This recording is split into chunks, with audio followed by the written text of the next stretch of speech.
딸이 죽은 후 사위의 아이를 임신한 장모, 숨겨져 있던 비밀이 밝혀지자 모두가 경악했다. 2024년 5월의 어느 오후 부산에는 보슬비가 내리고 있었다. 큰 비는 아니었지만 사람의 마음을 시리게 하기에는 충분했다. 중앙동의 한 골목 깊숙이 자리한 작은 집, 비좁은 부엌에서는 구수한 된장찌개 냄새가 풍겨나왔다. 남편과 사별하고 홀로 지내는 47살의 여성 김혜숙 씨는 조용히 나무를 묻히고 있었다. 손은 분주했지만 그녀의 시선은 새로 마련된 제사상이 놓인 방 한쪽 구석을 향해 있었다. 영정 사진 속 딸 이서아는 마치 아직 이곳에 있는 것처럼 다정하게 미소 짓고 있었다. 하지만 혜숙은 그것이 단지 기억일 뿐이라는 것을 알았다. 젊고 총명하며 강인했던 건설 엔지니어인 그녀의 딸은 일주일 전 끔찍한 산업재해로 영원히 세상을 떠났다. 해운대 신도시 건설 현장에서 10m가 넘는 높이에서 떨어진 철골 빔이 그녀의 목숨을 앗아갔다. 비보를 전하는 전화를 받았을 때 혜숙은 온몸이 마비되는 듯했다. 그녀의 세상 전체가 무너져 내렸다. 그날 서아의 시신 옆에서 무너져 내린 것은 그녀뿐만이 아니었다. 서아의 남편 박지훈도 있었다. 그는 지역 교육 지원 단체에서 일하기 전까지 대학 강사로 일했던 온화하고 과묵한 남자였다. 결혼 생활 2년 동안 지훈은 아내를 세심하게 보살폈고 장모를 친어머니처럼 사랑했다. 혜숙은 딸에게 이토록 좋은 남편을 보내준 하늘에 몇 번이고 감사했다. 그러나 이제 그 행복은 연기처럼 흩어져 버렸다. 장례식이 끝난 후에도 지훈은 떠나지 않았다. 그는 세 사람의 보금자리였던 장모의 낡은 집에 머물렀다. 이웃들은 과부가 된 장모와 호라비가 된 사위의 처지를 안타까워했다. 추억으로 가득 찬 집에서 둘은 위태롭게 함께 살았다. 혜숙은 여러 번 지훈에게 말했다. 자네는 아직 젊은이 집으로 돌아가게. 나는 혼자인 게 익숙해. 하지만 지훈은 그저 조용히 고개를 저으며 느리지만 진심 어린 목소리로 말했다. 어머님은 서아의 어머니시니 제 어머니이기도 합니다. 그 태도는 황혼기에 접어든 그녀의 마음을 감동시키는 동시에 아프게 했다. 누구도 그 조용한 유대감 부서진 두 영혼 사이에 억눌린 외로움이 끔찍한 실수의 시작이 되리라고는 예상하지 못했다. 한 번 지워진 경계는 누구도 상상하지 못했던 비극을 불러왔다. 이 이야기는 상실에서 시작되었지만 금지된 갈림길에서 길을 잃고 말았다. 그리고 진실이 드러났을 때 낙동강 변의 작은 동네는 결코 일어나서는 안 될 비밀 앞에 발칵 뒤집힐 것이었다. 박지훈은 아내의 제사상 앞에 조용히 서 있었다. 그의 시선은 다정하고 익숙한 미소를 띤 영정 사진에 오랫동안 머물렀다. 작은 방 안에는 벽시계의 째깍거리는 소리만 울려 퍼졌다. 처마 밑에 빗소리가 싸늘한 공기와 섞여 집안을 더욱 스산하게 만들었다. 지우는 손을 뻗어 향을 하나 더 피운 뒤 혜숙의 곁에 앉았다. 이제 그에게 유일한 의지처가 된 장모였다. 혜숙은 눈물이 마를 때까지 울었다. 장례식 후 며칠 동안 그녀는 거의 말을 하지 않았다. 지훈이 차려준 밥도 몇 숟갈 뜯어 말고 수저를 놓기 일쑤였다. 딸의 모습이 악몽처럼 꿈속에 나타나 잠 못 이루는 밤이 계속되면서 그녀의 눈은 퀭하게 꺼져 있었다. 집안의 공기는 슬픔으로 무겁게 가라앉아 한숨 한 번에도 두 사람이 무너져 내릴 것만 같았다. 그날 오후 비가 막 그치자 지훈은 오토바이를 타고 골목 어귀로 나가 과일과 새향을 좀 사왔다. 집에 돌아왔을 때 그는 혜숙의 방에서 희미한 기침 소리를 들었다. 방에 들어서자 그녀가 어깨에 얇은 담요를 걸친 채 침대에 웅크리고 앉아 있었다. 지우는 서둘러 두꺼운 옷을 하나 더 가져와 다가갔다. 어머니 그렇게 앉아 계시면 추워요. 제가 귤을 좀 사왔는데 따뜻한 귤차 타드릴까요? 혜숙은 조용히 고개를 끄덕였다. 가벼운 끄덕임이었지만 천근만근의 서름이 담겨있는 듯했다. 쉰을 바라보는 나이에 딸을 잃고 남편도 오래전에 세상을 떠난 지금 곁에는 젊은 사위 하나뿐이었다. 그가 효도할수록 그녀의 마음은 배로 아팠다. 이런 보살핌을 받아야 할 사람은 자신이 아니라 사랑하는 딸이어야 했기 때문이다. 지훈은 조심스럽게 따뜻한 귤차를 가져와 맞은편 의자에 앉았다. 어머니 기분 전환 삼아 외가에 며칠 다녀오시는 건 어떠세요? 여기 계시면 계속 슬퍼하실까봐 걱정돼요. 혜숙은 고개를 저었다. 나는 괜찮아. 그 혜숙은 이 집이 내가 가장 행복했던 곳이었어. 이제는 딸이 가장 그리운 곳이 되었지만 그래도 떠날 수가 없구나. 지우는 그녀를 바라보며 처음으로 그 눈 속에서 슬픔뿐만 아니라 채울 수 없는 차가운 공허함을 보았다. 그 역시 같은 고통을 견디고 있었기에 그 감정을 이해할 수 있었다. 그날 저녁 그들은 함께 밥을 먹었다. 새우를 넣은 배춧국, 생선조림, 그리고 시금치나물 무침이 전부인 소박한 식사였다. 아무도 많은 말을 하지 않았다. 하지만 지훈이 따뜻한 차를 따를 때 해숙이 조용히 입을 열었다. 지훈아, 언제까지 여기 있을 생각이니? 그 질문에 지훈은 잠시 멈칫했다. 그는 찻주전자를 내려놓고 그녀의 눈을 바라보며 대답했다. 어디 갈 생각 아직 안 해봤어요. 여기엔 어머니도 계시고 서하 제사상도 있잖아요. 옛날 집으로 돌아가봤자 더 공허할 뿐이에요. 그리고 어머니 혼자 계시게 하고 싶지 않아요. 그 말을 들은 해숙의 눈시울이 뜨거워졌다. 부서진 두 영혼이 이토록 사소한 것들 속에서 서로를 발견하게 될 줄 누가 알았을까? 더 이상 장모와 사위가 아니었다. 그들은 마치 폭풍우 치는 바다 위에서 같은 배를 타고 표류하는 두 사람 같았다. 기대랑구는 없고 오직 서로뿐이었다. 그리고 바로 그 순간부터 보이지 않는 끈 하나가 조용히 형성되어 예측할 수 없는 일들로 그들을 이끌었다. 그 후 며칠 동안 수정동 골목 안 작은 집은 이상할 정도로 고요해졌다. 퇴근한 서하의 웃음소리도 세 사람이 함께 요리하던 부엌의 다그락거리는 소리도 더는 들리지 않았다. 오직 조심스러운 발걸음 소리 바람에 삐걱거리는 문소리, 그리고 남은 두 식구 사이에 오가는 몇 마디의 의례적인 대화뿐이었다. 지훈은 집이 살아있게 하려고 애썼다. 이른 아침에 일어나 마당을 쓸고 아내가 좋아했던 국화 화분에 물을 주었다. 점심에는 시장에 가서 밥을 짓고 마치 세 번째 사람이 함께 식사하러 돌아올 것처럼 조용히 식탁에 밥그릇을 놓았다. 저녁에는 서하의 제사상에 꽃을 꽂고 물을 갈고 향을 피웠다. 해숙은 모든 것을 보았지만 볼수록 가슴이 아파 그저 고개를 돌릴 뿐이었다. 그날 오후 갑자기 폭풍우가 몰아쳤다. 바람이 양철 지붕을 덜컹거리게 했고 번개가 하늘을 가르며 광활한 공간을 찢는 듯했다. 지훈이 저녁상을 차리던 중 갑자기 전기가 나갔다. 어둠 속에서 해숙은 조용히 집 뒤편으로 가서 초를 가져왔고 지훈은 서랍에서 성냥갑을 찾았다. 첫 불꽃이 켜지며 해숙의 얼굴을 비추었을 때 지훈은 깜짝 놀랐다. 노란 불빛이 그녀의 눈가 주름과 피곤함이 서린 이마를 드러냈지만 그 모습은 여전히 강인해 보였다. 그 순간 지훈은 더 이상 장모라고 부르는 여성을 보지 않았다. 그는 단지 자신처럼 너무나 많은 것을 견뎌낸 고독한 한 여인을 보았을 뿐이다. 그는 조용히 다가가 쇼를 가져와 그녀의 어깨에 살며시 걸쳐주었다. 어머니, 여기 앉아 계세요.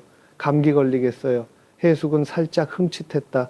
지훈의 손이 어깨에 닿자 심장이 쿵 하고 내려앉았다. 남자의 관심, 그것도 의무감이 아닌 마음 깊은 곳에서 우러나오는 따뜻함을 느껴본 지 너무나 오래되었다. 그녀는 지훈을 돌아보았다. 그들의 시선이 그 어느 때보다 가까이 마주쳤다. 지훈도 그녀를 바라보았다. 시선은 단 몇 초간 이어졌지만 두 세대 사이의 거리 장모와 사위라는 호칭의 경계를 허물기에는 충분했다. 아무도 말을 하지 않았지만 두 사람의 마음속에는 이상한 감정이 솟아올랐다. 따뜻하면서도 두렵고 저릴 만큼 슬픈 감정이었다. 그날 밤 그들은 평소보다 더 오래 함께 앉아 있었다. 해숙이 차를 따랐다. 지훈은 어릴 적 밀양 시골에서 어머니와 살다가 부산으로 와 자리를 잡았던 이야기를 했다. 그녀는 고개를 끄덕이며 이따금씩 작게 웃었다. 서하가 세상을 떠난 후 처음이었다. 지훈이 말했다. 어떤 밤에는 잠을 이룰 수가 없어요. 꼭 서하가 옆에 누워있는 것만 같아요. 해숙은 위로가 아닌 공유를 위해 지훈의 손 위에 가만히 손을 얹었다. 이름 없는 고통, 설명이 필요 없는 말 없는 아픔이었다. 그날 밤 비는 아주 오랫동안 내렸고 그 끈질긴 빛 속에서 무언가가 조용히 경계를 넘어 상실을 겪은 두 사람의 영혼 속 균열로 스며들었다. 그들은 아직 잘못된 일을 저지르지 않았지만 두 사람 모두에게서 싹트고 있는 감정은 머지않아 돌이킬 수 없는 무언가로 그들을 이끌 것이었다. 그날 밤 이후로 지훈과 해숙 사이에는 무언가 아주 다른 것이 생겨나기 시작했다. 명확하지도 이름 붙일 수도 없었지만 두 사람 모두 조용히 느끼고 있었다. 그들은 서로의 눈을 오랫동안 마주치는 것을 피했고 예전처럼 어깨를 나란히 하고 앉는 것도 피했으며 서로를 챙기는 말조차 조심스러워졌다. 해숙은 말이 없어졌다. 그녀는 더 일찍 일어나 지훈이 깨기 전에 집안일을 해놓으려 애썼다. 어떤 날은 시장에 일찍 가야 한다는 핑계를 댔고 어떤 날은 마음을 다스리러 범어사에 들러야 한다고 말했다. 반면 지훈은 평소처럼 행동하려 애썼다. 여전히 밥을 짓고 청소를 했지만 마음속에는 늘 혼란스러운 감정이 맴돌았다. 그는 더 깊이 생각하려 하지 않았지만 그날의 따뜻했던 손길을 잊은 척할 수도 없었다. 어느 날 저녁 소박한 식사를 마친 후 해숙은 지훈을 불러 툇마루에 앉았다. 낙동강에서 불어오는 바람이 부산의 짭짤한 밤 공기를 실어왔다.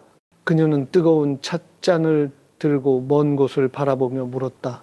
지훈아, 혹시 서아가 살아있었다면 자네 인생이 어땠을지 생각해 본 적 있니? 지훈은 깜짝 놀라 잠시 침묵하다가 대답했다. 많이 생각해요, 어머니. 어떤 밤에는 서아가 문 밖에서 옛날처럼 아침 먹으라고 깨우는 꿈을 꿔요. 잠에서 깨면 아직 살아있는 것 같다가도 이내 텅 빈 마음에 무너져요. 해숙은 고개를 끄덕였다. 그녀의 눈이 붉어졌다. 나도 그래. 가끔 그의 방을 지나가다 보면은 희미하게 노래 부르는 소리가 들리는 것 같아. 자식을 잃는다는 게 말이야. 지훈아, 심장을 도려내는 것처럼 아픈데 어디다 털어놓을 데도 없구나. 잠시 후 그녀는 깊은 한숨을 내쉬었다. 내가 늙었나 봐. 늙어서 이렇게 사는 건 차라리 죽는 것만 못하다는 생각이 들어. 지훈은 고개를 들어 그녀를 보았다. 그의 손이 무의식적으로 다시 한번 그녀의 손 위에 놓였다. 그런 말씀 마세요, 어머니. 제가 여기 있는 건 어머니 때문이에요. 어머니는 혼자가 아니세요. 해숙은 지훈을 돌아보았다. 며칠 만에 처음으로 두 사람의 시선이 그토록 깊이 마주쳤다. 시간이 멈춘 듯 긴 침묵이 흘렀다. 그리고 바로 그 순간 두 사람이 두려워하던 것이 서서히 현실이 되어가고 있었다. 지훈은 슬며시 손을 거두고 일어나 집 안으로 들어갔다. 심장이 거세게 뛰었다. 그는 멈춰야 한다는 것을 알았다. 모든 것을 올바른 경계 안에 두어야 했다. 하지만 피하려 할수록 자신의 내면에서 무언가 솟아오르는 것을 느꼈다. 잘못되었지만 부인할 수 없는 감정이었다. 그날 밤 해숙은 뒤척이며 잠을 이루지 못했다. 그녀는 창가에 앉아 있었다. 달빛이 중년 여성의 얼굴에 드리운 세월의 흔적을 비추었다. 그녀는 딸을 생각했고 흘러간 청춘을 생각했으며 그리고 사위를 생각했다. 수년간 차갑게 식어있던 자신의 심장을 다시 뛰게 만든 유일한 사람이었다. 그녀는 그것이 잘못된 일임을 알았지만 자신이 약해져 있다는 것도 알았다. 그 달밤의 대화가 있은 지 일주일 후 골목 끝 작은 집의 생활 리듬에 작지만 분명한 변화가 생기기 시작했다. 지훈은 다시 일을 시작했고 바쁘게 지내기 위해 프리랜서로 인테리어 디자인 프로젝트 몇 개를 맡았다. 해숙은 절에 머무는 시간이 많아졌고 혹은 한때 보금자리였으나 이제는 무겁기만 한 집을 피하려는 듯 골목 어귀에서 칼국수집을 하는 오랜 친구네 집을 들락거렸다. 하지만 그 거리는 모호한 감정을 식히기는커녕 오히려 두 사람을 불나방처럼 만들었다. 멀어지려 할수록 누구도 채워주지 못하는 마음속 공허함 때문에 서로에게 더 가까이 끌렸다. 그날 오후 또 비가 내렸다. 이 계절의 부산은 비가 끈질기게 내렸다. 비는 집 틈새마다 말없는 한숨마다 깊이 스며드는 듯했다. 해숙은 절에서 돌아왔다. 비옷은 흠뻑 젖었고 머리는 헝클어져 있었다. 지훈이 달려나와 문을 열고 서둘러 수건으로 그녀를 닦아주었다. 그녀는 어색하게 그의 손을 피했지만 지훈은 그녀의 손을 잡고 부드럽게 말했다. 어머니 다 젖으셨어요. 제가 따뜻한 물 받아드릴 테니 씻으세요. 이런 비 맞으면 감기 걸리기 쉬워요. 추위 때문인지 아니면 그 다정한 손길 때문인지 해숙은 몸을 살짝 떨었다. 저녁 식사를 조용히 마친 후 두 사람은 누가 먼저랄 것도 없이 습관처럼 툇마루에 앉았다. 밖에서는 비가 양철 지붕 위로 후두둑 떨어졌고 안에서는 노란 불빛이 은은하게 비쳐 공간을 조금이나마 따뜻하게 만들었다. 해숙은 조용히 스웨터를 뜨고 있었다. 서아가 살아있었다면 손주에게 떠주려 했던 스웨터였다. 지훈은 옆에 앉아 먼 곳을 바라보고 있었다. 어머니, 만약 제가 어머니의 사위가 아니었다면 우리는 달라질 수 있었을까요? 그 질문은 모든 방어선을 무너뜨리는 칼날 같았다. 해숙은 뜨개질을 멈추고 눈을 크게 떴다. 잠시 후 그녀는 뜨개 바늘을 내려놓고 떨리는 목소리로 말했다. 그런 질문 하지 마라. 우리는 그런 생각을 시작한 순간부터 이미 잘못된 거야. 지훈이 돌아섰다. 그러는 들은 그의 눈빛은 간절하면서도 고뇌에 차 있었다. 제 마음대로 되지가 않아요.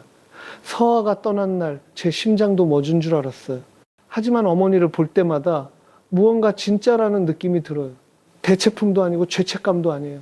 같은 아픔을 겪고 있는 한 여인에게 향하는 한 남자의 감정이에요. 해숙은 목구멍까지 차오르는 감정을 억누르려는 듯 손을 꽉 쥐었다.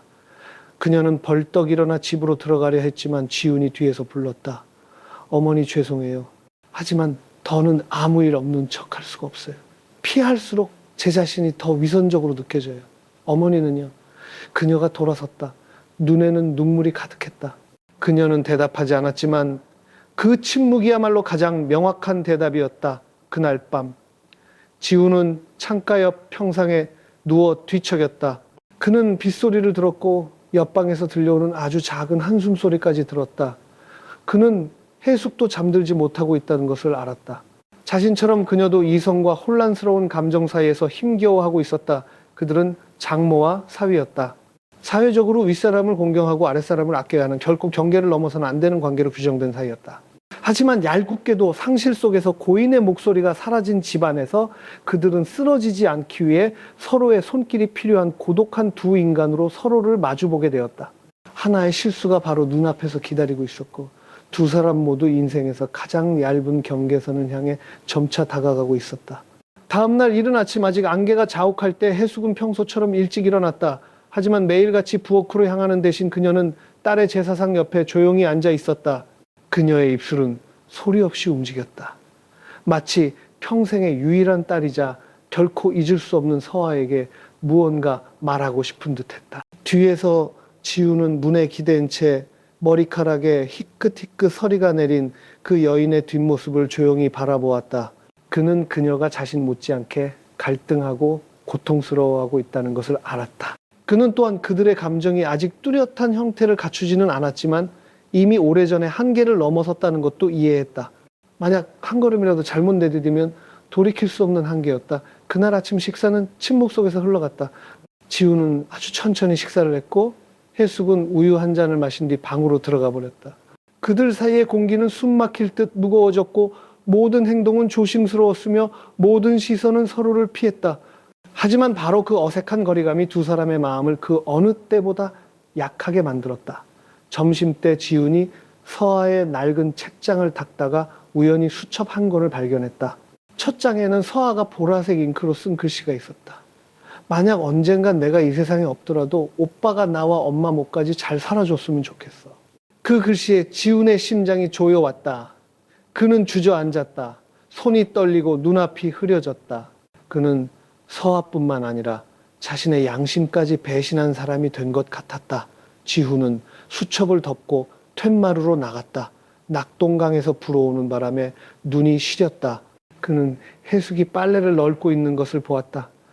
며칠 밤을 새운 탓에 그녀의 등은 조금 더 굽어 보였고 더 야위어 있었다. 그의 안에서 연민과 안타까움 그리고 고통이 뒤섞인 충동이 솟아올랐다. 그는 다가가 그녀의 등 뒤에 섰다. 그리고 조용히 말했다. 제가 잠시 여기를 떠나 있어도 괜찮을까요? 해숙은 깜짝 놀라 돌아섰다.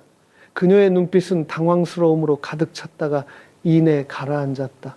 자네 어디 가려고 강원도에 몇 주 다녀와야 될 것 같아요. 프로젝트도 있고 모든 걸 다시 생각해 볼 시간도 필요해서요.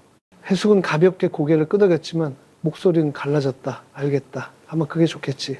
두 사람 모두 진짜 이유는 일이 아니라 이 집에서 벗어나기 위함이라는 것을 알고 있었다. 너무 많은 추억이 깃든 곳 두 외로운 사람 사이에 잘못된 감정을 키워낸 곳이었다. 오후에 지우는 배낭에 짐을 쌌다. 마음은 실타래처럼 엉켜 있었다. 해숙은 거실에 앉아 먼 곳을 바라보고 있었다. 지훈이 문 밖으로 나설 때 그녀는 작지만 그의 발걸음을 멈추게 하는 한마디를 했다. 조심히 다녀오너라. 만약 마음이 편해지면 돌아오지 않아도 괜찮아. 지훈이 돌아보니 그녀의 눈에 눈물이 그렁그렁했다. 그는 다가가 그녀를 안아주고 싶었지만 그러지 못했다. 그는 그저 고개를 숙인 채 말없이 집을 나섰다. 이름 모를 죄책감을 짊어진 채였다. 문이 닫히고 집안에는 해숙 혼자 남았다. 그녀는 오랫동안 홀로 앉아 있었다. 손으로 옷자락을 꽉 쥐인 채 가슴속 심장이 쥐어짜이는 듯했다. 아무도 몰랐다. 불과 몇 주 후 그 여행이 모든 것을 덮어두고 피하려 했던 노력을 무의미하게 만들 비극을 불러올 줄은. 지훈이 부산을 떠난 지 2주가 지나는 동안 해숙은 반복되는 일상 속에서 살았다. 아침에 시장에 갔다가 점심은 대충 때우고 오후에는 절에 들렀다가 다시 텅 빈 집으로 돌아왔다. 어떤 날은 서하의 제사상 앞에 오래 앉아 딸이 남긴 염주를 만지작거렸다. 눈을 감은 채 그녀의 입에서는 더 이상 기도가 아닌 자신의 양심을 향한 말없는 참회가 흘러나왔다. 하지만 3주째에 접어들면서 그녀의 몸에 이상한 변화가 생기기 시작했다. 아침이면 아무것도 먹지 않았는데도 헛구역질이 났다. 몸은 천근만근 무거웠고 때로는 어지러워 쓰러질 것 같았다. 처음에는 감기거나 변덕스러운 날씨 탓이라고 생각했다. 하지만 매달 있던 주기가 열흘 가까이 늦어지자 끔찍한 예감이 엄습했다. 그녀는 믿고 싶지 않았다. 아니, 그럴 리가 없었다. 그날 오후 해숙은 스카프로 얼굴을 꽁꽁 싸맨 채 아는 사람을 피하기 위해 집에서 세 골목이나 떨어진 작은 약국으로 조용히 향했다. 그녀는 임신 테스트기를 하나 사서 마치 금지된 물건인 양 외투 주머니에 서둘러 쑤셔 넣었다.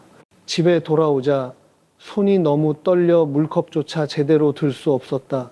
그녀는 화장실에 들어가 문을 잠그고 무의식적으로 모든 절차를 따랐다. 그리고 선명한 두 줄이 나타났을 때 그녀는 차가운 타일 바닥에 주저앉았다. 눈물이 터져 나왔고 입에서는 소리 없는 비명이 새어나왔다. 아니, 그럴 리가 없어. 쉰을 바라보는 나이에 남편이 죽은 지 수년이 지난 지금 다시 임신하게 될 줄은 꿈에도 생각지 못했다. 그리고 가장 끔찍한 것은 임신 자체가 아니라 그녀 안에 생명의 씨앗을 심은 사람이었다. 지훈, 그녀의 사위 죽은 딸의 남편이었다. 그녀는 무릎에 머리를 파묻었다. 눈물은 식은 땀과 뒤섞여 흘러내렸다. 온몸의 살점이 경련하듯 수축했다. 두려움과 수치심, 그리고 숨도 쉴 수 없을 만큼의 고통이 밀려왔다. 단 한 번의 실수, 단 한 번에 약해졌던 마음, 그리고 이제 그 결과는 상상을 초월했다. 그날 밤 그녀는 아무것도 먹지 않았고 불도 켜지 않았다. 집은 묘지처럼 어둠에 잠겨 차갑고 숨 막혔다. 그녀는 밤새도록 창가에 앉아 짙은 어둠을 뚫어지게 바라보았다. 손을 배 위에 얹고 마치 자기 자신에게 묻는 듯 했다. 이 생명을 어떻게 해야 할까? 그녀는 아이를 낳으면 동네 전체가, 집안 전체가 결코 자신을 가만두지 않을 것임을 알았다. 하지만 아이를 지운다면 그 죄책감을 안고 살아갈 수 있을까? 자기 자신에게. 그리고 매일 자신을 내려다보고 있을 딸의 영혼에게. 다음날 아침 그녀는 지훈에게 편지를 쓰기로 결심했다. 길지 않은 몇 줄의 떨리는 글씨가 담긴 짧은 편지였다. 지훈아, 미안하다. 네가 알아야 할 것 같아. 내가 임신했다. 전화할 용기도 마주할 자신도 없구나. 아무것도 원하지 않고 너를 원망하지도 않아. 하지만 이 사실을 너에게 숨길 수는 없었다. 부디 용서해다오. 편지를 보낸 후 그녀는 기다렸다. 하지만 문 앞에서 멈추는 차 소리도 골목 어귀에서 들리는 발소리도 지훈의 것이 아니었다. 사흘이 지나도록 답장도 전화도 문자도 없었다. 그녀는 그가 다시는 돌아오지 않을지도 모른다고 생각하기 시작했다. 하지만 그녀는 몰랐다. 그래, 그녀는 돌아온 그가 지훈이 그녀가 상상했던 것보다 더 큰 폭풍우를 몰고 돌아오는 중이라는 것을. 그날 오후 부산에는 또 비가 내렸다. 비는 익숙한 작은 골목의 낡은 흔적들을 모두 씻어내려는 듯 거세게 쏟아졌다. 해숙은 부엌에 앉아 몇 년 전 서아가 자신을 위해 떠주었던 낡은 스웨터를 품에 안고 있었다. 그녀의 얼굴은 수척했고 눈두덩은 푹 꺼졌으며 입술은 잠 못 이루는 밤들로 바싹 말라 있었다. 그녀가 막 물을 끓이려고 힘겹게 일어서는 순간 낡은 철문이 삐걱거리며 열렸다.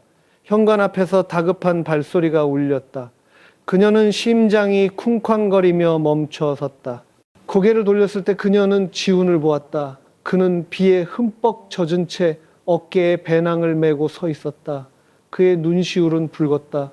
비바람 때문인지 아니면 그녀가 보낸 짧은 편지가 그의 마음속 무언가를 깨웠기 때문인지 알 수 없었다. 그는 말없이 집 안으로 들어섰다. 해숙은 떨면서 벽에 바싹 붙어 섰다. 입술이 작게 움직였다. 자네 돌아왔구나. 지우는 가볍게 고개를 끄덕였다. 목소리는 쉬어 있었다. 어머니 편지 읽었어요.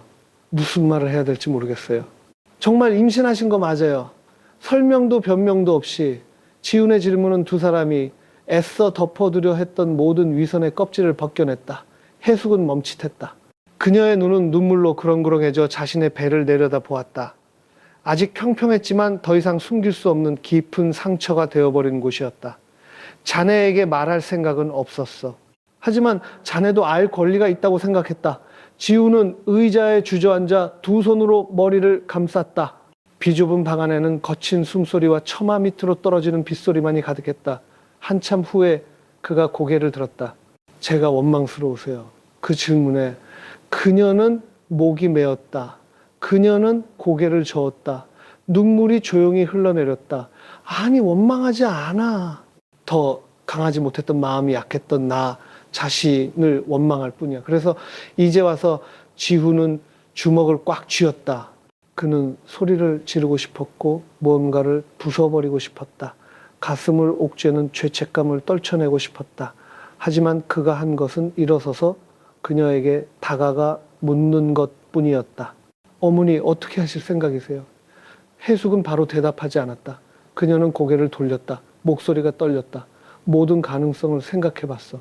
하지만 난 못해. 이 아이를 지울 순 없어. 이 아이는 핏줄이야. 서아의 일부이고 너의 일부이고 나의 일부야. 지우는 그 자리에 얼어붙었다. 그 대답에 심장이 멎는 듯했다. 그는 잔인한 사람이 아니었다.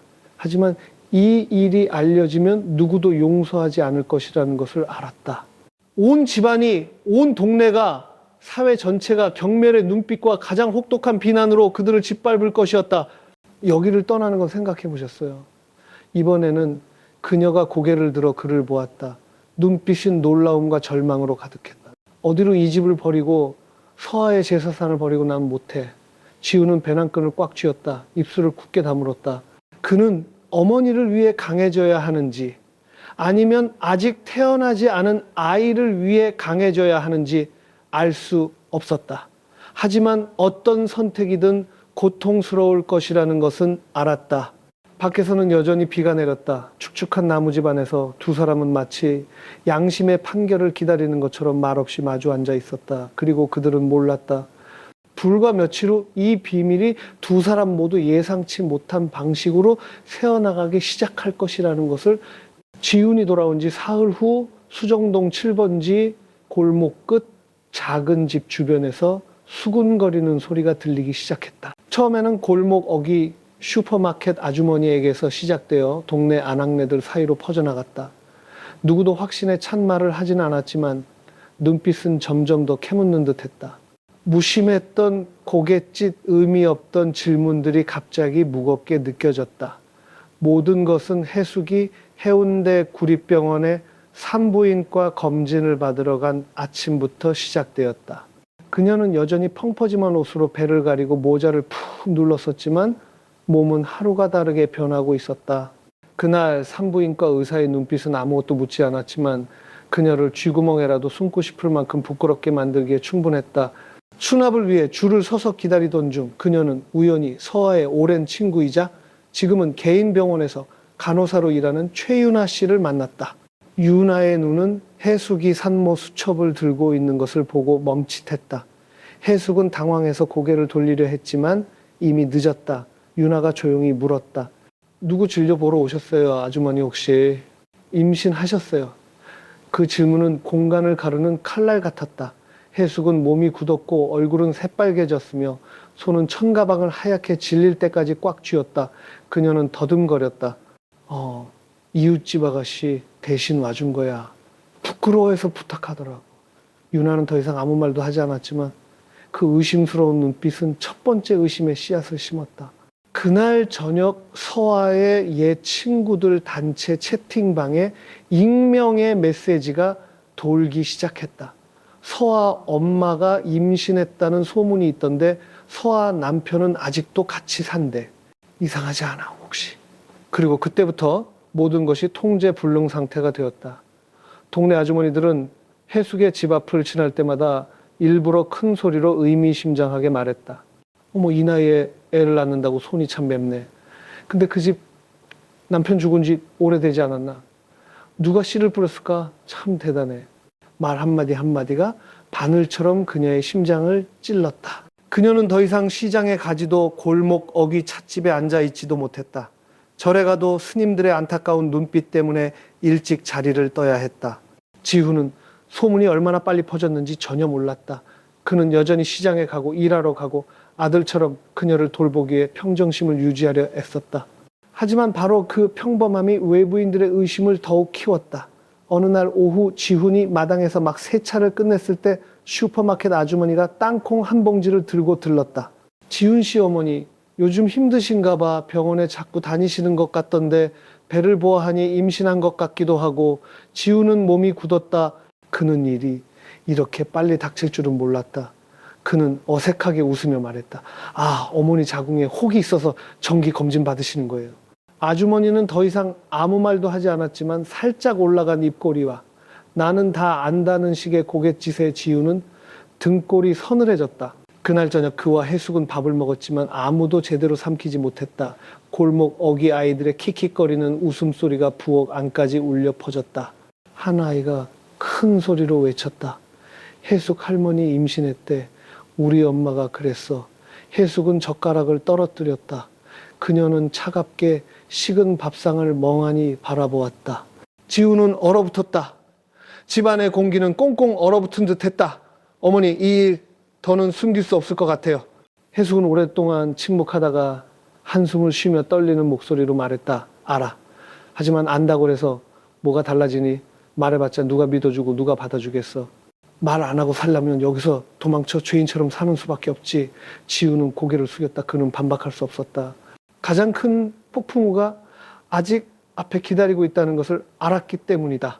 소문이 동네 전체에 퍼진 지 불과 일주일 만에 해숙의 친언니인 김영자 씨가 고향인 화순에서 부산으로 버스를 타고 올라왔다. 그녀는 성격이 불같고 직설적이며 집안에서 위험이 있었다. 해숙의 남편이 죽은 후 집안의 크고 작은 일은 모두 그녀가 거들었다. 그래서 고향 조카들로부터 해숙 이모가 사위 아이를 임신한 것 같다는 수군거림을 들었을 때 그녀는 1분 1초도 지체하지 않았다. 시외버스가 골목 어귀에 멈추자마자 영자 씨는 가방을 들고 동생 집으로 직행했다. 문 앞에 도착하자마자 부엌에서 다그락거리는 소리가 들렸다. 그녀는 문을 두드릴 필요도 없이 삐걱거리는 철문을 밀치고 폭풍처럼 안으로 들어섰다. 해숙이 안에 있냐? 해숙은 나무를 씻다가 손을 멈췄다. 그녀가 고개를 돌리자 언니의 잔뜩 찌푸린 얼굴과 눈이 마주쳤다. 순간 심장이 발끝으로 떨어지는 것 같았다. 언니 웬일이야? 갑자기 내가 안 올라왔으면 네가 언제까지 숨길 셈이었니? 영자 씨가 으르렁거렸다. 집안 사람들 사이에서 소문이 파다해. 설명해봐, 해수가. 내 뱃속의 아이는 누구의 애냐? 방 안에 있던 지훈이 다투는 소리를 듣고 급히 달려나왔다.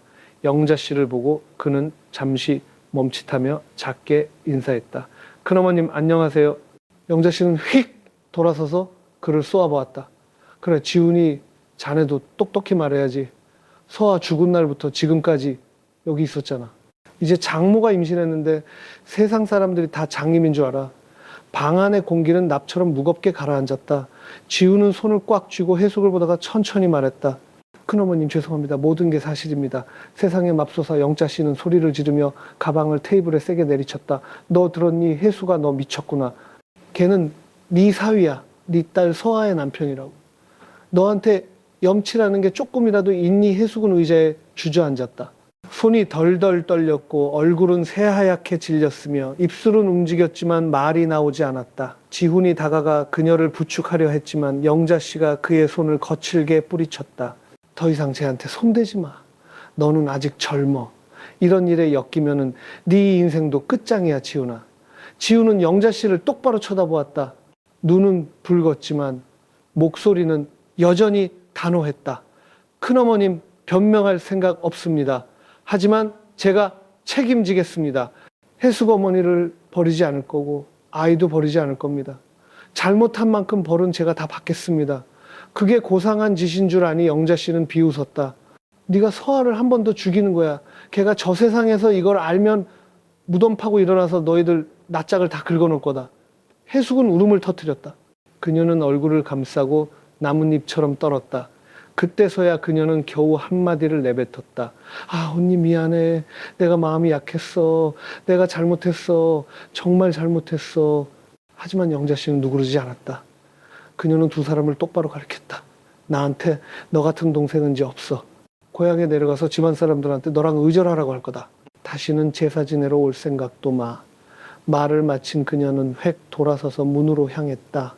혜숙의 끊어질 듯한 부름과 지훈의 애원하는 눈빛을 뒤로 한 채였다. 철문이 영자 씨 등 뒤로 닫히자 집은 마치 폭풍이 모든 것을 휩쓸고 간 것처럼 텅 비어 버렸다.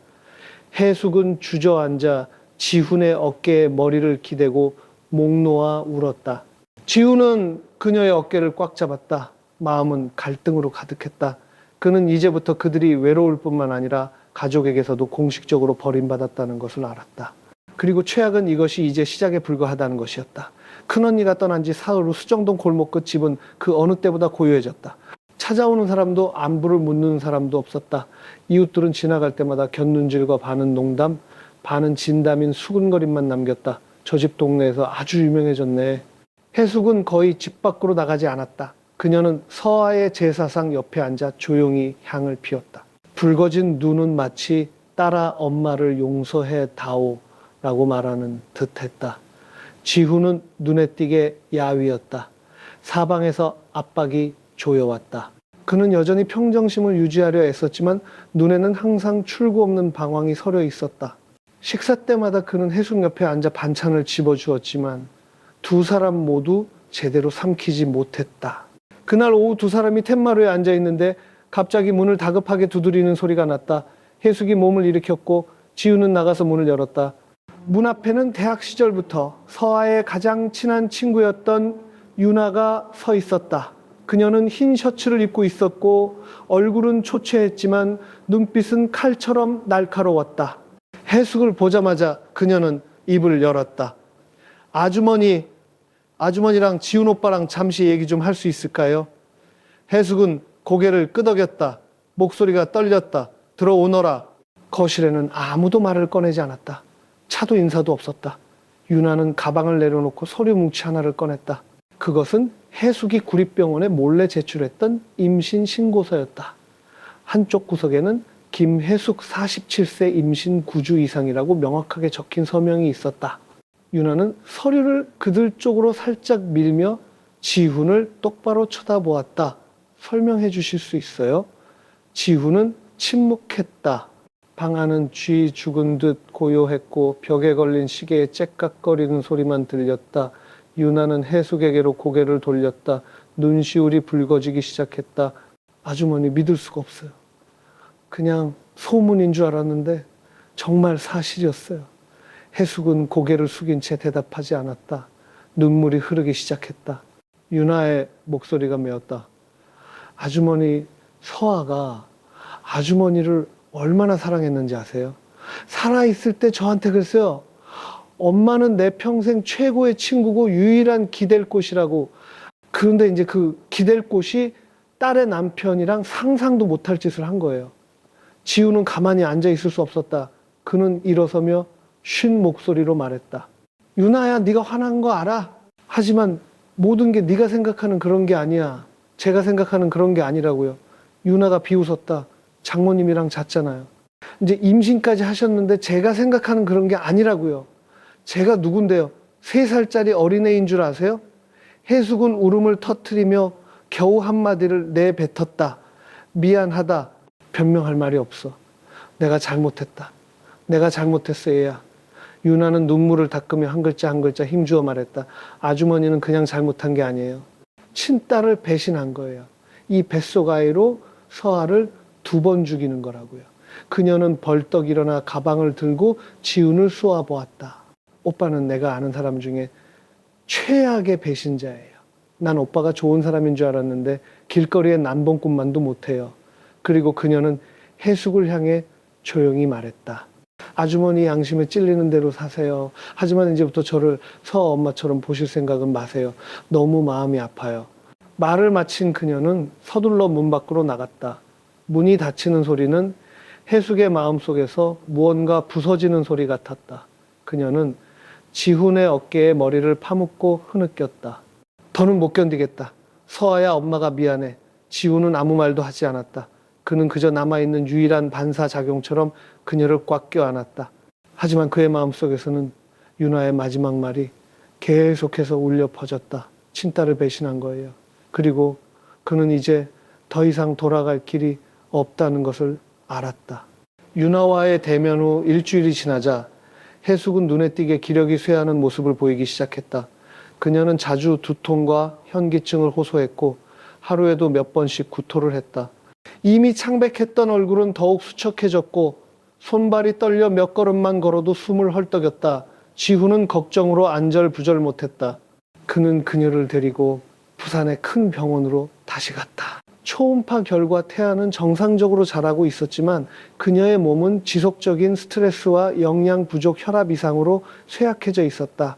의사는 엄한 목소리로 말했다. 이 나이에 임신하는 것은 매우 위험합니다. 정신적 충격 한 번에도 유산할 수 있습니다. 가족분들께서 신중하게 고려하셔야 합니다. 지우는 결과지를 들고 마음이 갈기갈기 찢어지는 듯 했다. 돌아오는 길에 그는 그녀를 데리고 낙동강 변을 산책했다. 날씨는 시원했고 바람은 부드럽게 불었지만 해숙은 벤치에 조용히 앉아 배를 감싸 안은 채 출렁이는 수면을 멍하니 바라볼 뿐이었다. 잠시 후 그녀가 조용히 물었다. 내가 죽으면 나를 원망할 거니? 지우는 멈칫했다. 그는 그녀의 앙상한 손을 꽉 잡았다. 그런 말씀 마세요, 어머니. 제가 어떻게든 어머니 건강 되찾게 해드릴게요. 이제 다른 사람들 말 신경 안 써요. 저는 어머니랑 아이만 안전하면 돼요. 해숙은 슬프게 웃었다. 하지만 나는 신경 쓰여. 나는 네가 생각하는 것만큼 강하지 않단다, 지훈아. 수십 년을 반듯하게 살아왔는데 세상 사람들 말을 어떻게 다 무시하겠니? 지훈은 지친 아이처럼 그녀의 어깨에 머리를 기댔다. 그럼 우리 다른 곳으로 갈까요? 어머니 부산을 떠나서 북쪽으로 가든 남쪽으로 가든 아무도 우리를 모르는 곳으로요. 해숙은 천천히 고개를 저었다. 가면 뭐하니? 서아 무덤을 버리고 이 집을 벽돌 하나하나, 액자 하나하나를 버리고 나는 그럴 수가 없어. 그 말은 희망을 가르는 차가운 가위 소리 같았다. 지우는 침묵했다. 눈은 용두산 공원 쪽을 향해 멀리 바라보았다. 그의 머릿속에는 앞으로의 날들이 거치지 않는 먹구름처럼 막막하게 떠올랐다. 저녁에 집에 돌아오자 해숙은 묽은죽 한 그릇도 넘기지 못할 만큼 지쳐 있었다. 그녀는 서아의 제사상 옆에 앉아 떨리는 손으로 향을 피웠다. 눈물이 다시 흘러내려 낡은 타일 바닥으로 뚝뚝 떨어졌다. 서아야, 엄마가 미안해. 엄마가 잘못했어. 엄마는 네게 부끄러운 엄마야. 하지만 이 아이는 네 핏줄이란다. 네 살과 피야. 엄마를 용서해 줄 수 있겠니? 향부른 바람에 흔들리며 희미한 대답처럼 연기를 피워 올렸다. 그녀의 등 뒤에서 지우는 조용히 서 있었다. 그는 그 순간에 끼어들 용기가 없었다. 그는 이제 그들 사이에 그림자가 드리워져 있다는 것을 알았다. 서아의 그림자는 점점 더 커지고 점점 더 짙어지고 있었다. 그날 밤 해숙은 복통을 호소했다. 지우는 허둥지둥 택시를 불러 그녀를 응급실로 데려갔다. 이동 침대에 누워 그녀는 지훈의 손을 꽉 잡고 반복해서 말했다. 아이를 포기하지 마. 아이를 버리지 마. 지훈은 입술을 깨물었다. 눈물이 뚝뚝 떨어졌다. 그는 흔들리는 삶 속에서 마지막 약속처럼 계속해서 고개를 끄덕였다. 몇 시간 후 의사가 나와 통보했다. 태아는 지킬 수 있지만 절대적인 안정이 필요하며 감정적인 동요나 피로 어떤 추가적인 압박도 없어야 한다고 했다. 하지만 어떻게 안정을 취할 수 있겠는가? 바깥의 여론은 여전히 그들을 갈기갈기 찢어 놓으려고 기다리는 굶주린 늑대떼와 같은데, 해숙이 입원한 지 채 2주도 되지 않아 지훈은 집 주변에서 무언가 이상한 낌새를 눈치챘다. 아침에 대문을 열면 마스크를 쓴 날은 최고의 젊은 남자가 카메라를 들고 골목 끝에서 서성이는 것을 종종 보았다. 그는 주소를 찾는 척 둘이 번거렸다. 처음에는 그냥 낯선 사람이라고 생각했지만 그가 사흘 연속으로 나타나자 지훈은 경계하기 시작했다. 그날 오후 지훈이 마당을 쓸고 있을 때 그 젊은 남자가 갑자기 다가왔다. 앳된 얼굴에 부드러운 말투였지만 눈빛은 이상할 정도로 영악했다. 박지훈 씨 맞으시죠? 저는 프리랜서 기자 강민수라고 합니다. 대개 가정사와 관련된 몇 가지 정보를 확인하고 싶어서 찾아왔습니다. 지훈은 미간을 찌푸렸다. 심장이 덜컥 내려앉았다. 드릴 말씀 없습니다. 나가주시죠. 불편하신 마음 이해합니다. 민수가 어깨를 으쓱했다. 하지만 지난 몇 주간 이 동네에서 일어난 일은 더 이상 개인적인 문제가 아닙니다. 소셜미디어에서 사람들이 엄청나게 떠들고 있어요. 일부 비공개 그룹에는 김혜숙 씨가 산부인과에 가는 사진까지 올라왔습니다. 이 집 주소를 올린 사람도 있고요. 믿으세요. 당신이 입을 열지 않으면 그들은 더 끔찍한 이야기를 지어낼 겁니다. 지훈은 기자의 눈을 뚫어지게 쳐다보았다.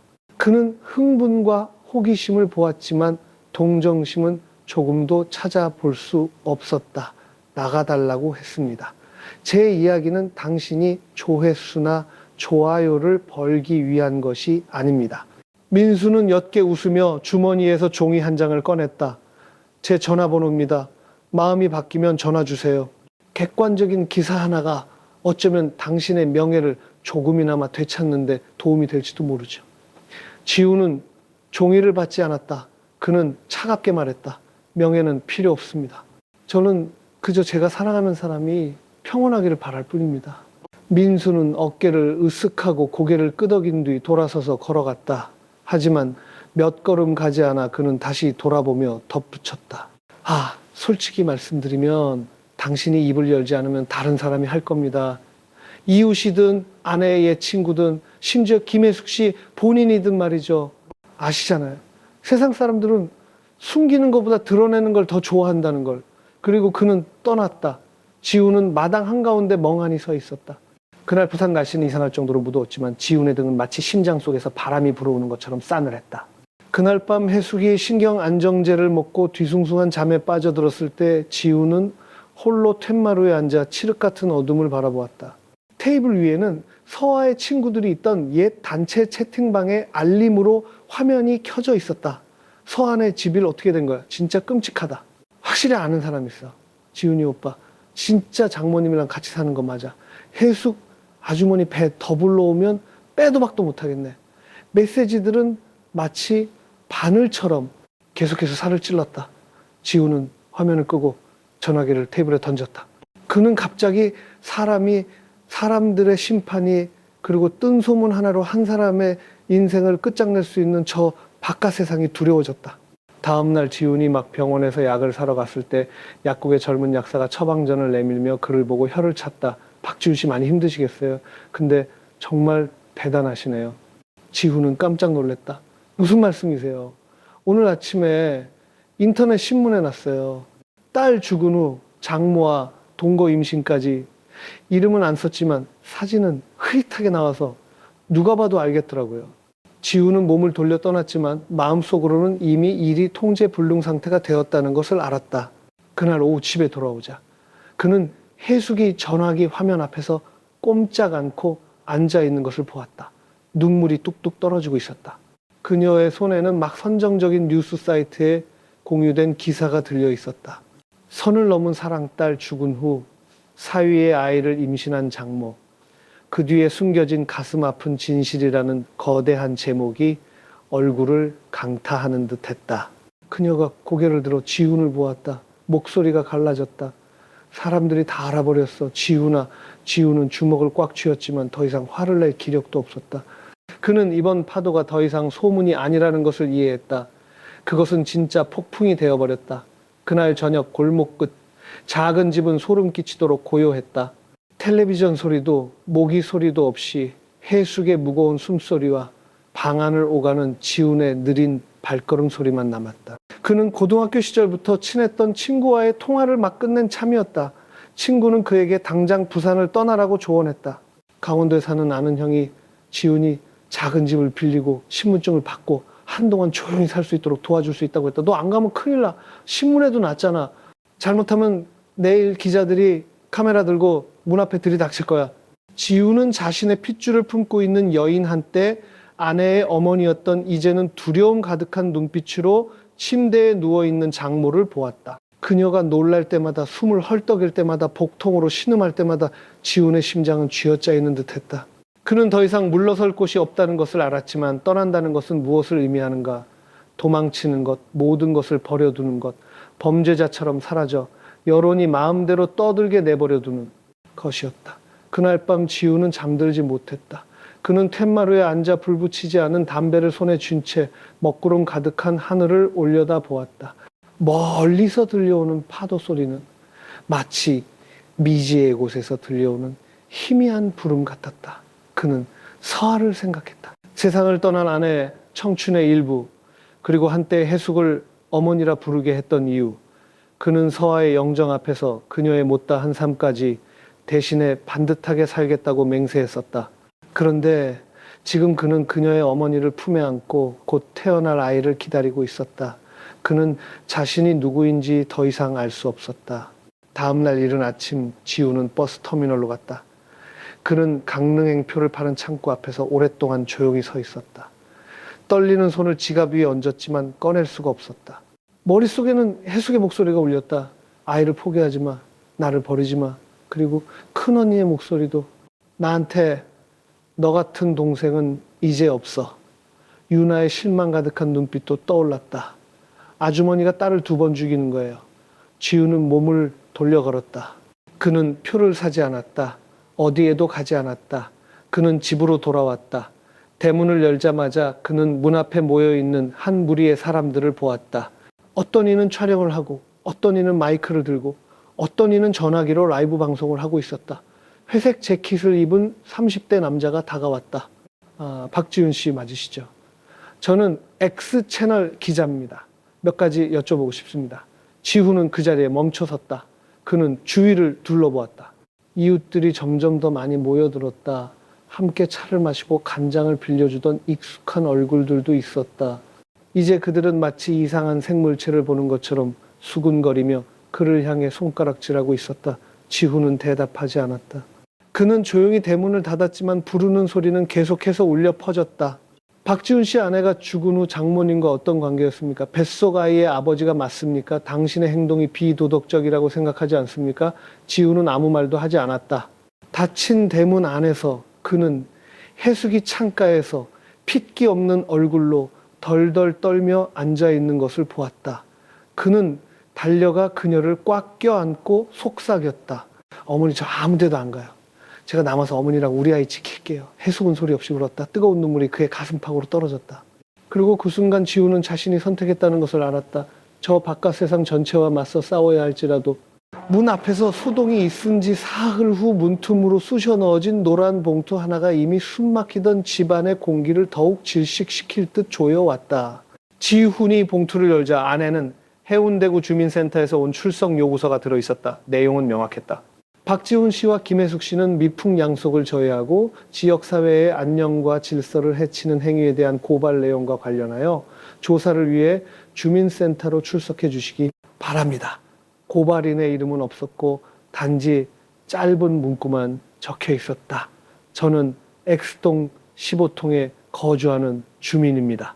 더 이상 눈 감고 있을 수 없다고 생각했습니다. 지훈은 읽어 내려갈수록 식은땀이 흘렀다. 그는 이런 일이 조만간 닥칠 줄 알았지만 등 뒤에서 찌르는 칼날처럼 이렇게 빠르고 갑작스러울 줄은 몰랐다. 그는 해숙이 바로 알지 못하도록 서류를 숨겼다.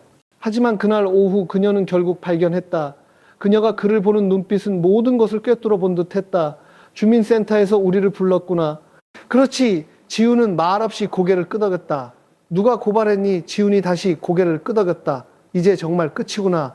지훈아. 해숙은 침대에 등을 기대고 누웠다. 눈은 초점을 잃었다. 그녀의 손은 약간 불러온 배 위에 놓여 있었다. 목소리가 갈라졌다. 그들이 어떻게 할 것 같니? 지우는 그녀의 손을 잡았다. 기껏해야 진술서나 쓰게 할 거예요. 불법 행위에 대한 증거는 아무것도 없어요. 우리는 법을 어긴 게 아니라 단지 사람들 마음에 어긋났을 뿐이에요. 해숙은 슬프게 미소 지었다. 눈물이 흘러내렸다. 하지만 사람들 마음이 때로는 법보다 더 무서울 때가 있단다. 다음날 아침 지우는 해숙을 태우고 주민센터로 갔다. 그들은 오토바이를 타고 갔다. 그녀는 얼굴 대부분을 가리는 모자를 썼다. 도착하자마자 몇몇 주민들이 멀리서 서성거리며 손가락질하고 사진을 찍는 것이 보였다. 한 중년 남자가 큰 소리로 말했다. 거봐. 결국 저 집을 손보는 사람이 나타났잖아.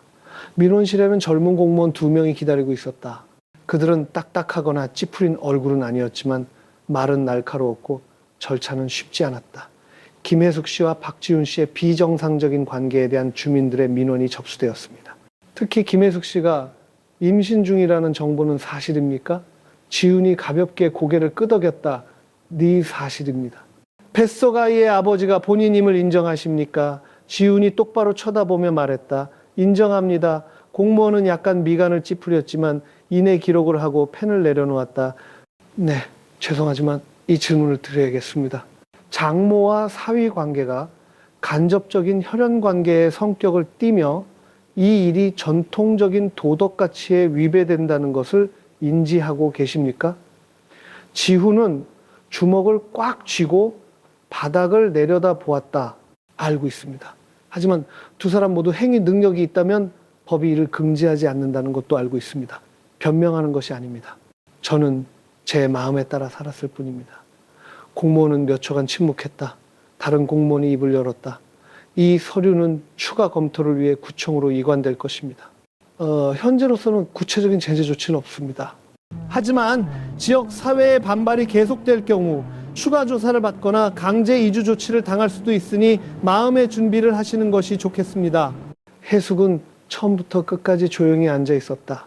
방을 나올 때 그녀의 다리는 주저앉을 것처럼 후들거렸다. 지훈이 급히 부축했다. 그녀가 속삭였다. 그들이 우리를 쫓아내지는 않겠지만 편히 살지 못하게 할 거야. 지훈은 그녀와 세상 사이에 놓인 마지막 방패처럼 그녀를 껴안았다. 돌아오는 길에 그들은 작은 시장을 지나쳤다. 한 채소 가게 주인이 그들을 알아보고 크게 소리쳤다. 저기 봐, 사위랑 붙어먹은 여자다. 몇몇은 웃었고 몇몇은 고개를 저었다. 멀리서 작은 돌멩이 하나가 나라와 오토바이 바퀴에 맞았다. 지훈의 핸들이 휘청거렸다. 그는 자세를 바로잡았다. 아무도 쳐다보지 않았고 아무 대꾸도 하지 않았다. 단지 오늘부터 그들이 더 이상 스캔들 속에 두 사람이 아니라 사회 전체로부터 변두리로 내몰린 두 인간이라는 것을 알 뿐이었다. 주민센터에서 조사를 받은 지 사흘 후 지훈과 해숙의 작은 집은 다시 침묵에 잠겼다. 더 이상 문 앞에 모여드는 사람도 괴롭히는 사람도 없었다. 하지만 그 침묵은 평화를 가져다 주지 않았고 무언가 조용히 부서지고 있다는 신호였다. 해숙은 말이 눈에 띄게 줄었다. 그녀는 전화기를 켜지도 텔레비전을 보지도 않았고 평소처럼 서아의 제사상 옆에 앉아있지도 않았다. 하루 종일 방 안을 맴돌며 배를 감싸 안고 창밖을 멍하니 바라보았다. 마치 남은 시간을 하나하나 세는 듯 했다. 지우는 그 모습을 보고 마음이 찢어지는 듯 했다. 그는 밥을 짓고 청소를 하고 매일 밤 그녀를 위해 마사지를 해주려 애썼지만 그녀는 그저 옅게 웃으며 말했다. 나는 괜찮아. 그냥 조금 조용히 있고 싶을 뿐이야. 지우는 옆에 앉아 그녀의 차가운 손을 잡았다. 어머니, 저를 버리지 마세요. 어리석은 생각하지 마세요. 제발요. 그녀는 지훈을 보았다. 하니 근조 궁녀는 아나 어머니 저를 봐소 파게는 하니 옆에 차 영퍼로 영고간 눈에는 눈물이 그렁그렁했지만 목소리는 여전히 부드러웠다. 지훈아 만약 내가 떠나면 너는 잘 살 수 있겠니? 지훈은 깜짝 놀랐다. 어머니 무슨 말씀이세요? 만약 언젠가 내가 네 곁에 없게 되면 너는 이 아이를 위해 계속 살아갈 수 있겠니? 아니요.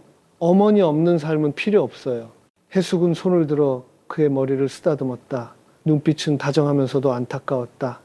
마치 오래전부터 세심하게 준비된 작별 인사 같았다. 그날 밤 부산에는 비가 내렸다. 밤새도록 추적추적 내렸다. 지우는 그녀 옆에 누워 그녀의 손을 꽉 잡고 눈을 감지 않으려 애썼지만 피로에 지쳐 어느새 잠이 들고 말았다. 다음 날 이른 아침 그는 끔찍한 공허함 속에서 잠이 깼다. 침대는 싸늘했고 해숙은 없었다. 옆 베개에는 아직 온기가 남아 있었다. 테이블 위에는 부드럽고 떨리는 필체로 쓴 편지 한 장이 놓여 있었다. 지훈아, 네가 내 손을 꽉 잡고 있을 때 떠나서 미안하다. 하지만 내가 여기 계속 있으면 네가 결코 평온한 삶을 살 수 없다는 걸 알아. 사랑해서는 안 될 사람을 사랑했다는 이유로 네가 저주받는 사람이 되길 원치 않아. 아이는 내가 지킬게. 하지만 다른 곳에서 키울 거야. 네가 정말 준비가 되었을 때 나를 찾을 수 있을 거야. 나는 너를 친아들처럼 사랑한단다. 그리고 내 인생 마지막 날들을 내 마음에 솔직하게 살 수 있게 해줘서 고마워. 나 갈게 지훈아. 영원히 너의 해숙이가. 지훈은 그 자리에 얼어붙었다. 그는 밖으로 뛰쳐나갔다. 비는 여전히 보슬보슬 내리고 있었다. 그는 동네를 뛰어다니고 버스 터미널로 달려가고 해안 도로를 따라 달리며 해숙과 닮은 사람이면 누구에게나 물었지만 아무도 보지 못했고 아무 흔적도 없었다. 그는 집에 돌아와 서아의 제사상 앞에 주저앉았다. 엄마 어디로 데려간 거야? 왜 엄마를 붙잡아 주지 않았어? 하늘은 잿빛이었고 집은 텅 비었으며 빗소리와 함께 세포 하나하나를 갉아먹는 공허함만이 남았다. 그날부터 지우는 그림자처럼 살았다. 그는 더 이상 누가 무슨 말을 하든 신경 쓰지 않았고 신문을 읽지도 먹지도 마시지도 않았다. 단지 매일같이 누군가 돌아오기를 기다리는 것처럼 제사상에 죽 한 그릇을 올릴 뿐이었다. 하지만 아무도 돌아오지 않았다. 해숙이 떠난 지 일주일 후 지훈의 집은 모든 것이 그대로였다. 그녀가 자주 마시던 우유컵은 부엌 선반에 그대로 있었고 회색 외투는 침대 머리맡에 여전히 걸려 있었다. 방 안에는 그녀가 매일 밤 바르던 파스 냄새가 희미하게 남아 있었다. 지우는 아무것도 치우지 않았다. 작은 것 하나라도 바꾸면 그녀를 찾을 기회마저 잃어버릴까 두려웠다. 매일 그는 버스 터미널 산부인과 부산 외곽의 보건소를 돌아다녔다. 그는 몇 년 전 서아와 함께 찍은 사진뿐이었지만 해숙의 사진을 들고 다니며 사람들에게 이 여성을 본 적이 있는지 물었다. 대부분은 고개를 저었고 몇몇은 안타까워하며 되물었다. 친어머니 찾으시는 거예요. 지우는 그저 고개를 끄덕였다. 어떤 때는 울고 싶었지만 눈물이 나오지 않았다. 해숙이 사라진 지 열흘째 되던 날 지우는 발신인 불명의 소포를 하나 받았다. 그는 심장이 거세게 뛰며 소포를 열었다. 안에는 익숙한 작은 손수건이 들어있었다. 서아가 살아있을 때 해숙이 항상 그녀의 얼굴을 닦아주던 바로 그 손수건이었다. 그리고 짧은 메모가 있었다. 내 자신을 용서할 준비가 되면 강원도 정선군 임계면에 있는 천그루 소나무 카페로 오너라. 서두르지 말고 두려워하지 마. 모든 것이 너를 기다리고 있을 거야. 지훈의 손이 덜덜 떨렸다. 강원도 부산에서 수백 킬로미터 떨어진 먼 곳, 1년 내내 안개가 자욱한 거의 알려지지 않은 작은 마을. 하지만 바로 그곳이 그의 마지막 희망을 품고 있을지도 모르는 곳이었다. 그날 밤 지우는 서아의 제사상 앞에 오랫동안 앉아 있었다. 그는 향 3개를 피우고 무릎을 꿇고 고개를 숙였다. 미안해. 만약 엄마를 찾으면 처음부터 다시 시작할게. 너와 우리 아이의 남은 삶까지 부끄럽지 않게 살게. 다음 날 그는 길을 나섰다. 부산에서 강원도로 가는 시외버스는 거의 10시간이 걸렸다. 버스 안에서 그는 창가에 조용히 앉아 있었다. 옆자리 사람의 교통체증, 험한 길, 휘발유 냄새에 대한 불평은 들리지 않았다. 그의 마음은 오직 한 가지에만 쏠려 있었다. 해숙이 정말 그곳에 있을까? 임계면에 도착했을 때는 이미 칠흑 같은 밤이었다. 차가운 공기가 뺨을 스치자 그는 몽롱함에서 깨어났다. 그는 차에서 내려 작은 배낭을 메고 조용히 길을 물었다. 천그루 소나무 카페가 어디인가요? 그는 길가에서 음료를 파는 아주머니에게 물었다. 아주머니는 잠시 그를 보더니 되물었다. 해숙 씨 찾으러 오셨어요. 지우는 멈칫했다. 어머니를 아세요? 아주머니가 조용히 고개를 끄덕였다. 여기 사람들은 다 알아요. 친절하고 말수가 적고 항상 천모자를 쓰고 회색 외투를 입고 다니시죠. 곧 출산하실 텐데 어제 누가 병원에 데려다 주는 걸 봤어요. 지우는 눈앞이 흐려지는 것을 느꼈다. 그는 더듬거렸다. 길 좀 알려주세요. 어머니를 만나야 해요. 지금 당장이요. 아주머니는 소나무숲 계곡 사이의 작은 언덕길을 가리켰다. 저 언덕 끝에 있는 카페예요. 하지만 밤이 늦었으니 아마 주무실 거예요. 내일 아침에 가보세요. 잠 깨우면 안 되잖아요. 하지만 지우는 기다릴 수 없었다. 그는 짙은 안개 속을 걸었다. 심장은 시간과 경주하듯 거세게 뛰었다. 언덕 끝에 작은 나뭇집이 나타났다. 창문으로 노란 불빛이 새어나왔다. 손으로 쓴 간판에는 비스듬한 글씨로 적혀 있었다. 천그루 소나무, 잠시 세상을 잇는 곳. 지우는 계단을 올랐다. 문은 잠겨 있지 않았다. 그는 조용히 문을 밀고 들어갔다. 그리고 그의 눈앞에는 한 여인이 나무 테이블 옆에 앉아 있었다. 배를 감싸 안고 마치 끝없는 평화 속에서 명상하듯 눈을 감고 있었다. 해숙이었다. 지우는 멈춰섰다. 감히 부를 수 없었다. 그는 그저 동상처럼 서 있었다. 그 여인의 숨소리 하나하나를 들으며 비바람과 파도를 헤치고 다시 찾은 그 여인을, 그리고 그녀가 눈을 떴다. 그를 보았다. 두 사람은 아무 말도 하지 않았다. 단지 시선이 마주쳤을 뿐 마치 해야 할 모든 말이 가슴속 쓰라린 세월로 이미 다 터져 나온 듯했다. 해숙은 지훈을 똑바로 쳐다보았다. 눈빛은 피곤하면서도 다정했고 미처 털어놓지 못한 수많은 사연을 담고 있었다. 작은 방 안은 따뜻한 소나무 향으로 가득했고 노란 불빛이 인생의 갈림길에 선 두 사람의 얼굴 위로 부드럽게 쏟아졌다. 침묵이 공간을 감쌌다. 두 사람 모두 어디서부터 시작해야 할지 몰랐다. 매 순간이 영원처럼 길게 느껴졌고 숨소리 하나, 심장 박동 하나가 조용한 공간 속에서 울려 퍼졌다. 지훈이 다가서며 쉰 목소리로 말했다. 어머니를 찾으려고 온 세상을 헤맸어요. 밤낮으로 어머니 없이 살 수가 없었어요. 해숙이 고개를 살짝 기울였다. 슬픈 미소가 스쳤다. 알고 있었어, 지훈아. 나도 네가 많이 보고 싶었단다. 그는 옆에 있는 나무 의자에 앉았다. 눈에는 눈물이 그렁그렁했다. 어머니 아세요? 지난 몇 달 동안 어머니뿐만 아니라 어머니 뱃속의 아이까지 걱정했어요. 무슨 일이 있어도 어머니랑 우리 아이 제가 지키겠다고 약속했어요. 해숙은 배 위에 손을 얹었다. 손이 약간 떨렸다. 미래에 대해 우리를 기다리고 있는 것들에 대해 많이 생각했어. 지우는 그녀의 손을 잡았다. 눈빛은 결의로 가득했다. 우리 함께 모든 것에 맞설 거예요. 여론이 어떻든 모든 사람이 등을 돌리더라도 어머니랑 아이가 고통받게 두지 않을 거예요. 해숙의 눈가에서 눈물 한 방울이 지훈의 손등 위로 조용히 떨어졌다. 그녀는 한숨을 쉬며 다정하지만 고뇌에 찬 목소리로 말했다. 나는 두려워. 이 아이가 우리 가족의 비극을 짊어지고 살아야 할까봐, 사회가 이 아이를 용서하지 않을까봐 두려워. 지우는 그녀의 손을 꽉 쥐며 엄숙하게 말했다. 우리가 사랑과 보호를 준다면 이 아이는 아무것도 짊어질 필요가 없어요. 어머니 더 이상 걱정하지 마세요.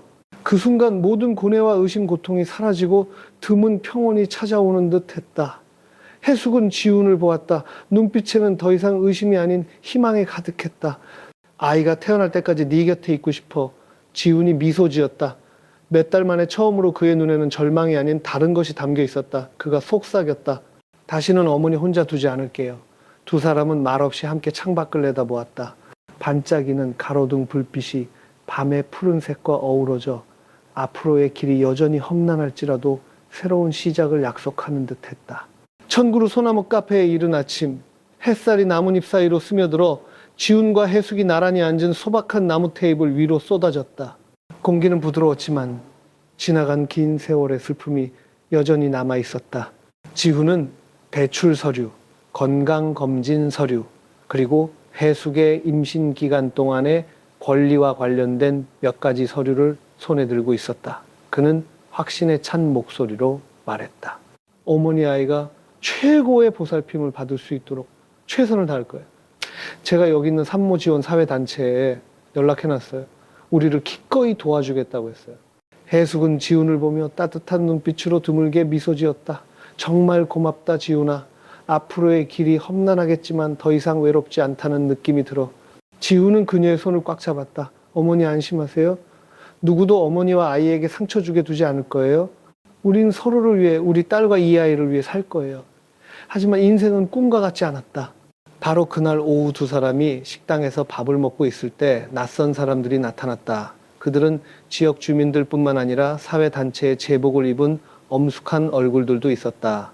한 중년 남자가 다가와 엄한 목소리로 말했다. 우리는 지역 사회 및 법률 문제에 관한 조사단 대표입니다. 김혜숙 씨와 박지훈 씨의 살해에 대한 민원을 접수했습니다. 지훈은 남자를 똑바로 쳐다보았다. 우리 가족을 도와주실 수 있다면 대환영입니다. 우리는 법에 어긋나는 일을 하지 않았습니다. 대표는 고개를 저었다. 법률의 문제가 아니라 사회 도덕의 문제입니다. 주민들이 매우 분개하고 있으며 생활 환경에 미칠 영향을 우려하고 있습니다. 해숙은 고개를 숙였다. 힘없는 목소리로 말했다. 모두가 이 일을 받아들이기 어렵다는 것을 알아요. 하지만 저는 예전의 거짓된 삶으로 돌아갈 수 없어요. 지훈이 결의에 찬 목소리로 말했다. 우리는 사랑과 책임감이 가장 중요하다는 것을 모두에게 증명할 것입니다. 하지만 그 말은 조사단 눈에는 도전처럼 보였다. 그들은 두 사람에게 사회 질서에 영향을 미치지 않겠다는 서약서를 작성하고 지역 사회와의 화해 모임에 참여할 것을 제안했다. 지훈과 해숙은 서로를 바라보며 앞으로의 여정이 그 어느 때보다 길고 험난할 것임을 알았다. 저녁에 작은 카페로 돌아온 지훈은 해숙 옆에 앉아 한숨을 쉬었다. 어머니, 우리가 생각했던 것보다 더 많이 싸워야 할지도 모르겠어요. 해숙은 힘없이 미소 지었다. 눈빛은 신뢰로 가득했다. 나는 너를 믿는다, 지훈아.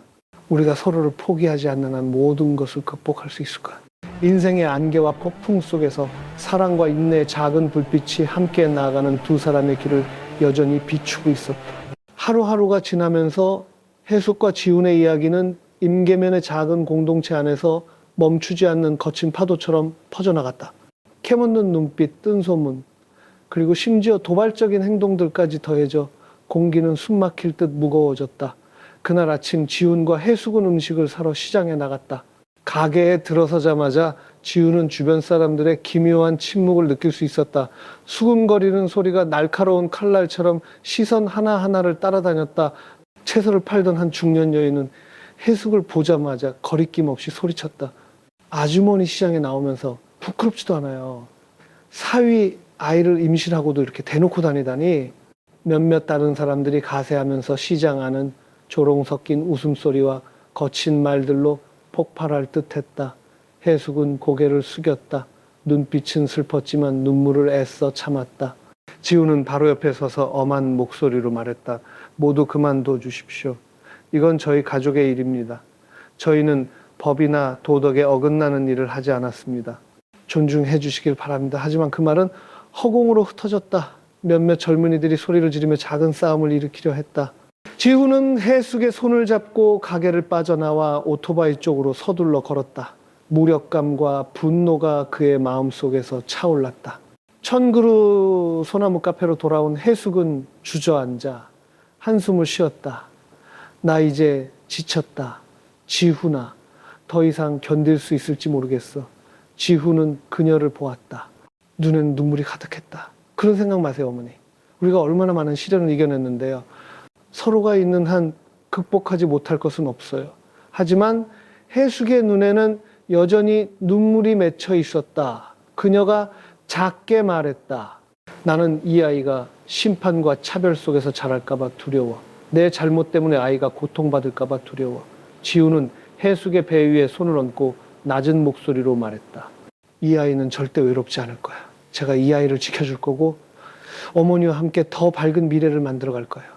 해숙은 힘없이 미소 지으며 지훈의 어깨에 머리를 기댔다. 두 사람은 인생의 폭풍 속에서 유일한 평온의 안식처를 찾은 듯 말없이 앉아 있었다. 밤이 깊어지고 바람이 소나무 숲을 스치며 속삭이는 듯한 소리를 냈다. 마치 인내와 사랑 그리고 희망에 대한 이야기를 들려주는 듯 했다. 시간이 흐르면서 힘든 날들은 점차 소중한 평온의 순간들로 대체되었다. 주변의 여론은 점차 잠잠해졌고 험담도 예전처럼 악의적이지 않았다. 해숙과 지우는 사랑과 용서가 길을 비추는 등불이 되어주는 서로의 곁에서 평화로운 안식처를 찾았다. 강원도의 작은 병원에서 딸 소희가 태어난 날, 온 세상이 그 순간 멈춘 듯 했다. 맑은 눈과 가냘픈 울음소리를 가진 작고 여린 아이는 모든 상처를 치유하는 기적과도 같았다. 지우는 해숙의 손을 꽉 잡고 목이 메어 말했다. 어머니 모든 것을 이겨내셨어요. 이제 우리에겐 소희가 있어요. 새로운 미래가요. 해숙은 미소 지었다. 눈에는 행복의 눈물이 맺혔다. 네가 결코 나를 떠나지 않고 내 손을 놓지 않아줘서 고마워. 삶은 결코 완벽하지 않았지만 그들은 서로에게 솔직하게 살기로 선택했고 사회의 모든 장벽과 편견 그리고 각자의 아픔을 극복했다. 그 후 그들은 함께 소희를 돌보며 사랑과 강인함을 가르쳤다. 그들의 사랑은 고통스러운 과거와 밝은 미래를 잇는 다리가 되었다. 가족들도 완전히 받아들이진 않았지만 지훈과 해숙의 진심과 인내심 덕분에 점차 부드러운 시선을 보내기 시작했다. 천그루 소나무 카페 창가에서 아침 햇살이 두 사람의 얼굴 위로 따뜻하고 희망에 가득 차 길게 뻗어 있었다. 지훈이 부드럽게 속삭였다. 결국 얼마나 많은 시련이 있었든 우리는 여전히 함께 여기 있네요. 해숙이 조용히 대답했다. 그리고 함께 우리는 매일 더 강해질 거야. 이야기는 끝났지만 그들의 여정은 이제 막 시작되었다. 사랑과 용서 그리고 인내의 힘이 함께하는 여정이었다. 오늘 제가 들려드린 이야기 여러분은 어떻게 들으셨나요? 지금 다들 어디에서 이 이야기를 듣고 계신지 궁금하네요. 댓글로 알려주세요. 어떤 힘든 일이 있더라도 여러분의 삶에 늘 평안과 행복이 가득하기를 진심으로 기원합니다. 혹시 여러분에게 또 나누고 싶은 특별한 이야기가 있다면 주저하지 말고 저에게 들려주세요. 함께 웃고 함께 공감하며 서로에게 작은 위로가 되었으면 좋겠습니다.